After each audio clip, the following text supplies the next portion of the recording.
네, 6장, 7장 말씀이 욥의 말입니다.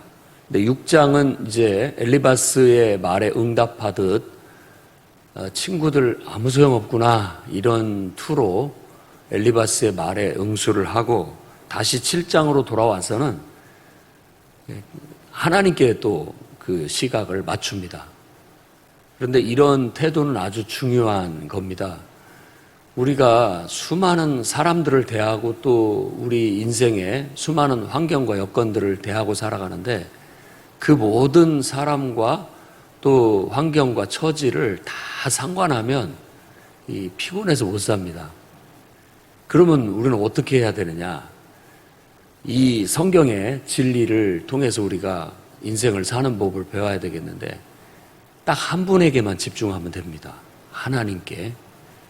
하나님께 중심을 잡고 집중을 하게 되면 나머지 것들은 그냥 거기를 중심으로 해서 돌아가는 거예요.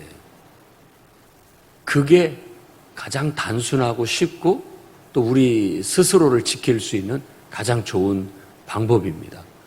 그런데 그냥 막 변화무쌍하게 돌아가는, 그리고 또 복잡하게 돌아가는 인간관계, 그리고 또 벌어지는 일들, 이런 것에 너무 집착을 하다 보면 결국 그 문제에 우리가 매몰돼 가지고 결국은 중심을 잃어버리고 흔들리게 되는 그런 일들을 갖게 됩니다. 그러니까 흐르는 물에서 가끔 현기증을 느끼는 거나 똑같습니다. 흐르는 물을 쳐다보고 있으면 중심을 잃어버리고 현기증을 느껴요. 그럴 때 우리가 먼 곳을 바라보면서 고정된 물건을 쳐다보게 되면 괜찮아지죠. 그런 거나 똑같습니다. 지금 욥은 친구의 말을 듣고 또 심경이 더욱더 복잡해지면서 자꾸 더 그 말이 도움이 되지 않아요. 그 말은 너무나도 옳은 말이지만 옳은 말이 내게 어떻게 이렇게 고통스러운가라고 하면서 오히려 더 마음이 심란해지고 더 힘들어지고, 친구가 나를 이해해주고 지지해줄 줄 알았더니 오히려 나에게 고통을 더 가중하는 그런 결과를 가져온 것을 보면서, 그가 상대할, 내가 바라봐야 할 대상은 사람이 아니구나, 환경이 아니구나 라고 하면서 하나님께로 그 초점을 맞춥니다. 그 점에 있어서는 우리가 크게 이 말씀을 통해서 하나 배우고 넘어가야 되겠고, 그 다음에 오늘 말씀 1절에서 6절은 하나님 앞에 자기가 말하기 위한 서론격으로서 인생은 참 고달프고 힘겹다라는 말을 하는데, 인생에게 힘든 노동이 있지 아니하겠느냐라고 하면서 이 힘든 노동, 인생 자체를 힘든 노동이라고 묘사를 합니다. 근데 원어로 보면 그건 차바라고 해서 원래 군대를 나타나는 단어입니다. 근데 전에 개역 한글판에서, 이전 번역본에서는 이것을 전쟁이라고 번역을 했습니다. 힘든 전쟁이 있다. 그러니까 우리 인생 자체를 전쟁 같은 인생이라고 묘사들을 많이 합니다. 그만큼 힘들다, 그런 상황. 그리고 그냥 노동 정도가 아니라 전쟁을 치르는 것 같은 그런 다급함, 그리고 또 그런 수많은 아픔, 고통, 말로 할 수 없는 참혹하고 냉정하고 하는 일들이 많이 벌어지는 것이 인생이기도 합니다. 그러면서 힘든 노동이라고 번역을 개혁해서 계속 개정판에서 한 것은 뒤에 이제 품꾼의 싹이 나오기 때문에 그것과 연관시켜서 그걸 힘든 노동이라고 번역을 한 것으로 보여집니다. 그러니까 인생 자체가 힘든 노동과 같고 그렇습니다. 그런데 품꾼들은 저녁을 기다려요. 왜냐하면 그래도 일을 하면 마감 시간이 되면 돈을 받을 수 있기 때문에 그 희망을 갖고 살아갑니다. 그리고 또 그 품삯을 받는다라는 그런 희망 속에서 그 모진 고통을 감당을 해요. 그런데 지금 욥의 심정은 자기는 그럴 희망도 없다라고 그렇게 절망적인 상황을 토로하고 있는 거예요. 이 고통을 좀 견뎌내면 뭐 좋은 일이 있을까?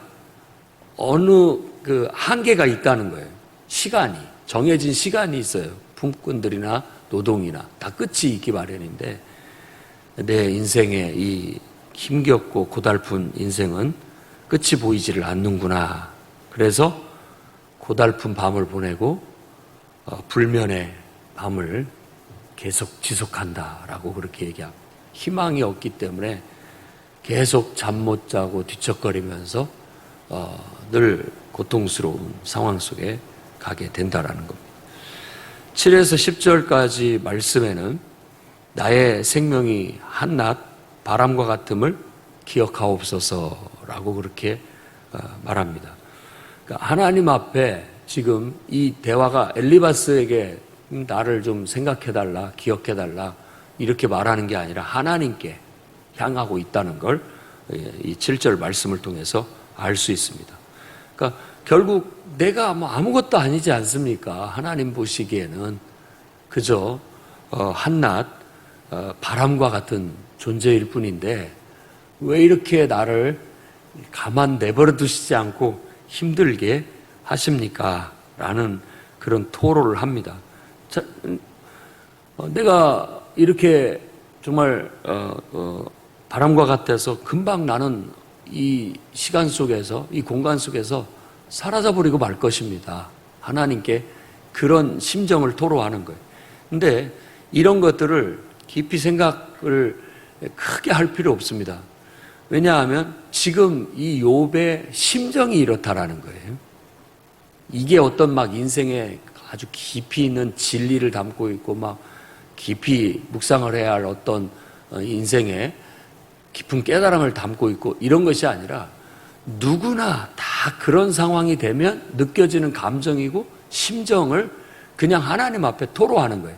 근데 이것을 사람한테 토로를 하게 되면 사람은 그걸 굉장히 불쾌해야 합니다. 여러분들도 한번 생각해 보십시오. 주위에 가까운 사람이 죽었으면 좋겠다고 하고 잠 못 불면의 밤을 늘 불면증에 시달리고 있고 우울해하고 살아봤자 너무 이게 사는 거에 아무 의미가 없다고 하고 너무 힘들고 고달파서 그냥 죽고만 싶다고 하고 그러면 여러분들의 마음이 편안합니까? 아니죠. 굉장히 불편한 거죠. 왜냐하면 이 인간이 왜 이렇게 망가진 거야? 이렇게 둬서는 큰일 나겠네. 뭔가 거기에 개입하려고 들게 된다라는 거예요. 그런데 일단은 우리가 그냥 이 사람이 그냥 의미 없이 내뱉는 말, 너무나 힘드니까 말이라도 하고 있다라는 식으로 일단은 생각할 필요가 있습니다. 지금 그래서 이런 말들은 사람에게 하는 것이 아니라 하나님 앞에 하는 것이 기도로 혼잣말로 그 모든 것들을 토로하고 호소하고 원망과 불평을 쏟아내는 것이 맞습니다. 하나님을 원망하는 듯 하지만 자신의 지금 그 고통스러움을 풀어내는 거예요. 너무 힘들다라는 것을. 그래서 차라리 죽어 사라져서 결국은 아무도 나를 기억하지 않았으면 좋겠다. 그냥 존재 자체가 무로 돌아가 버렸으면 좋겠고 아예 아무것도 생각지도 않고 내가 존재하지도 않고 그냥 없어졌으면 좋겠다라는 그런 상황을 생각하게 되는 그만큼 힘든 그런 처지를 얘기하고 있다고 봅니다. 11절에서 21절에는 내 입을 금하지 아니하고 내 영혼의 아픔 때문에 말하며 나의 마음의 괴로움 때문에 불평하리이다.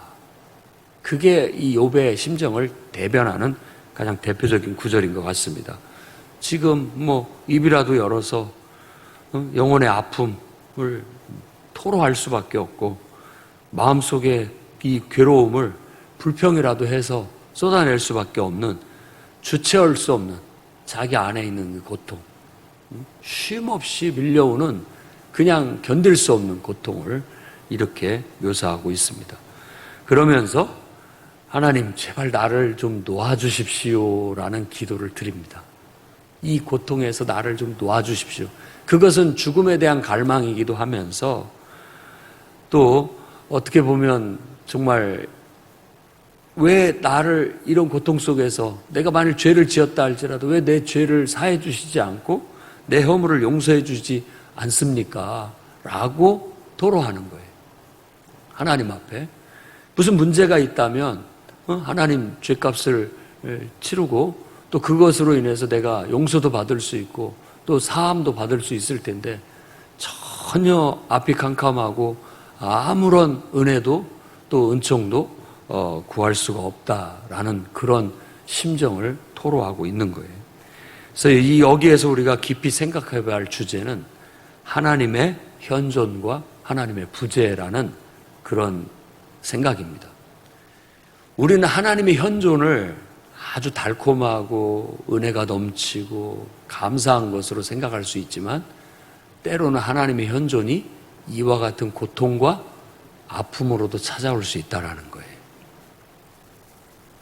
그러니까 하나님의 그 존재 앞에 가까이 가면 갈수록 우리 인간이 견뎌내기가, 감당하기가 어려워지는 겁니다. 그래서 애로부터 전해지는 말이 하나님을 본 자는 죽는다라고 그렇게 얘기했습니다. 왜냐하면 그분의 거룩하심과 크심 앞에 인간이 그걸 감당할 수 없어서 그냥 그 자체가 소멸되고 만다라는 그런 느낌을 옛날부터 느껴왔던 것입니다. 근데 저나 여러분이나 생각을 할 때 하나님의 사명을 감당하는 것은 그 현존을 우리가 품어내는 거거든요. 그러니까 내가 이 지상에서 태어나서 인간으로서 존재하고 살아간다는 것은 하나님의 현존을 내 몸 안에 담아서 그것을 이 시간과 공간과 물질 속에서 표현해내고 살아가는 겁니다. 그게 인생이에요. 그렇다면은 그것을 해내는 것이 쉽지 않죠.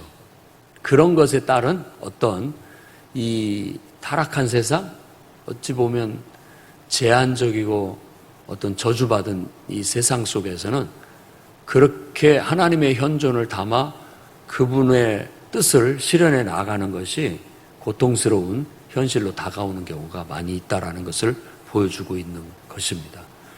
대표적인 분이 바로 예수 그리스도죠.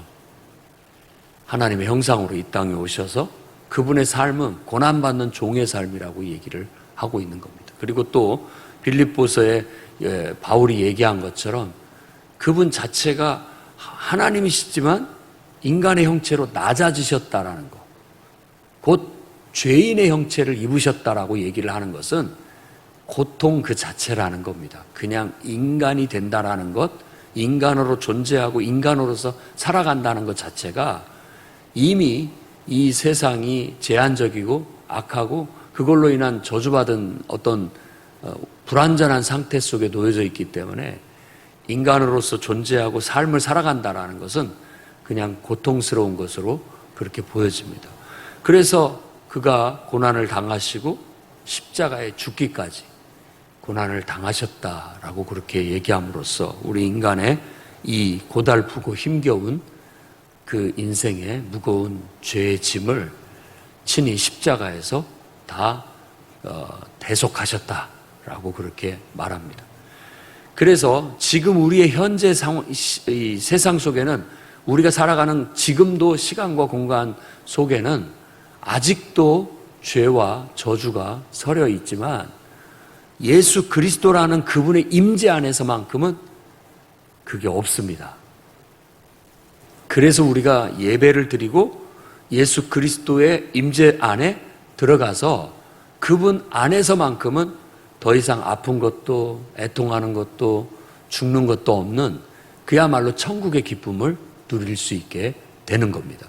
그래서 그분이 가시는 곳마다 그분의 영광이 비춰지는 곳, 그분의 영향력이 나타나는 곳에는 병든 자가 나음을 얻고 귀신이 쫓겨나가고 또 다양한 죽은 자가 살아나는 그런 역사들이 나타나게 했던 겁니다.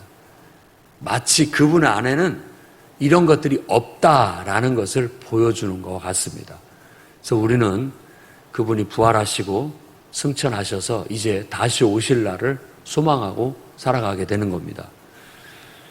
지금 욥이 왜 나를 당신의 관역으로 삼으셔서 이렇게 내게 무거운 짐이 되게 하십니까? 라고 하면서 느끼는 것이라든지, 또 내 허물을 왜 사해주지 않습니까? 내 죄악을 왜 제거해버리지 않으십니까? 라고 했던 인생의 고달픈 이런 토로가 결국 예수 그리스도를 통해서 응답되었다고 볼 수 있습니다. 그런 것들이 그리스도 안에 있으면 그 순간만큼은 우리도 이 땅에서 마치 미래에 이루어질 천국의 삶이, 천국의 기쁨과 은혜가 이렇게 끌어당겨서 내가 살아가는 잠시라도 그 은혜를 맛볼 수 있도록 하나님은 성령 안에서, 또 예배 안에서, 하나님의 임재 안에서 그것들을 맛보게 허락해 주셨다는 거예요. 그래서 여러분들이 이 땅을 살아가면서도 정말 온 세상을 바라볼 때 그냥 눈으로 보면 그냥 자연 그 자체지만, 또 다른 눈으로 바라보면 세상이 악이 완전히 덮여 있다는 게 보여집니다. 그리고 온 세상이 저주 아래에 있다는 게 느껴집니다. 다 악이에요, 악. 내 안에도 악이 꿈틀대고 있고, 모든 사람들 속에, 관계 속에, 세상 돌아가는 모든 것 속에, 심지어는 자연의 섭리 속에도 악이, 저주가 도사리고 있는 것을 느끼게 됩니다. 너무나도 좋은 것임에도 불구하고 또 한면에는 너무나도 우리에게 해로운 어떤 요소들을 다 품고 있어요. 이것을 누가 걷어낸단 말입니까? 어떤 과학자도, 어떤 정치인도, 아무리 좋은 법안도, 정책도 이 모든 문제를 근본적으로 해결할 수가 없습니다. 그런 속에서 펼쳐지는 우리의 인생은 오죽하겠습니까? 모든 관계 속에, 사람들 속에, 또 복잡한 이 메커니즘 속에 우리가 생각할 수도 없는 수많은 문제거리들이 꿈틀대고 있고, 우리는 잠자고 있는 상황 속에서도 마치 원수 마귀 사탄은 쉬지 않고 일을 벌이고 꾸미고 있는 것처럼 온 세상이 복잡하고 정말 고통스러운 일들이 끊임없이 벌어지고 있는 게 현실입니다. 그 속에서 우리가 예수 그리스도의 은혜 안에 쉼을 얻고 그분의 임재와 안식 안에서 오히려 평안함을 잠시 얻어 또 위로도 받고 치유되고 회복되어져 다시 또 험한 세상에 나아가서 우리가 감당해야 할 인생, 우리가 감당해내야 할, 완수해내야 할 우리의 남은 인생을 살아내어야 되겠습니다. 오늘 저는 이 말씀을 통해서 늘 인생에 복잡한 인간 한 인간 그리고 한 사건 일 이런 거에만 너무 몰두하지 말고 단순하게 하나님께 집중해서 하나님을 중심으로 해서 그 모든 것들이 부수적으로 돌아가는 것으로 인식함으로써 오히려 여러분들이 더 안정을 찾고 중심을 잡고 살아갈 수 있기를 바랍니다. 하나님으로부터 하나님을 우리가 구하고 하나님의 임재를 구하고 그분의 뜻을 구하는 것은 그만큼 그걸 감당하기 위한 고통도 감당해야 된다라는 것을 알고 마음을 단단히 먹으시기 바랍니다. 그리고 마지막으로 얘기하는 게 하나님의 부재인데, 지금 욥이 구하는 건 하나님의 부재를 구하는 거예요. 이렇게 생각하면 되겠습니다. 하나님께서 내게 어떤 사명을 주신 것이 너무 힘드니까 제발 이 사명을 내게서 걷어가 주시라고 말하는 것 같은 느낌. 그러니까 하나님의 부재를 구하고 있다라는 거예요. 근데 그 부재가 지금 하나님의 이 현존 앞에서 너무 그게 고통스러우니까 벗어나고 싶어서 구하는 것이지만, 그 부재는 더 큰 고통을 가져다 주는 것임을 알아야 됩니다. 그러니까 예수님께서 십자가상에서 아버지여 어찌하여 나를 버리셨나이까, 그 말은 하나님과의 단절이고 하나님의 부재 상태를 말하는 거예요. 그러면 십자가에서 이 못 박혀서 죽어가는 그 고통도 고통이지만, 사실은 우리가 하나님의 임재가 눈꼽만큼도 없고 하나님의 은총이 눈꼽만큼도 없는 그 상태가 더 고통스러운 겁니다, 인간에게는. 그래서 그 고통을 우리는 지옥이라고 얘기하는 거예요. 사람들에게 너무나 고통스럽고 무서운 곳이라고 해서 불구덩이로 이미지로 가르쳐주고 있습니다. 거기는 구더기도 죽지 않을 만큼 죽지도 않으면서 고통을 받는 그런 곳이라고 얘기하고, 그 부자가 죽어 지옥에 갔을 때, 음부에 갔을 때 손가락 끝에 물 한 방울이라도 혀에 끝에 대게 해달라고 간구한 것처럼 우린 그때 다시 하나님의 현존을, 하나님의 임재를 구하게 될 거예요. 그것이 없으면 못 삽니다, 우리는. 그게 인간인 거죠. 근데 안 믿는 사람들은 그걸 모르고 살아가고는 있지만 하나님이 그래도 필요한 만큼의 은혜를 부어주시니까 살아가고 있는 겁니다. 그것마저도 싹 걷어들이는 것이 바로 지옥이라는 걸 여러분이 아시고, 늘 하나님의 임재 현존 앞에 힘들 때는 하나님의 제발 나를 좀 가만 내버려 두시라고 하나님으로부터 벗어나고 싶어하는 우리의 심정은 있지만, 그것은 그냥 신중하게 받아들일 말이 아니라 너무 힘들어서 하는 소리, 이렇게 생각하고 말아야 됩니다. 너무 큰 의미를 두면 안 됩니다. 때로 여러분 주위에 어떨 때 보면 답답하기도 그지없고 또 같이 속이 상하고 마음이 상하는 그런 일들이 있지만 어떻게 합니까?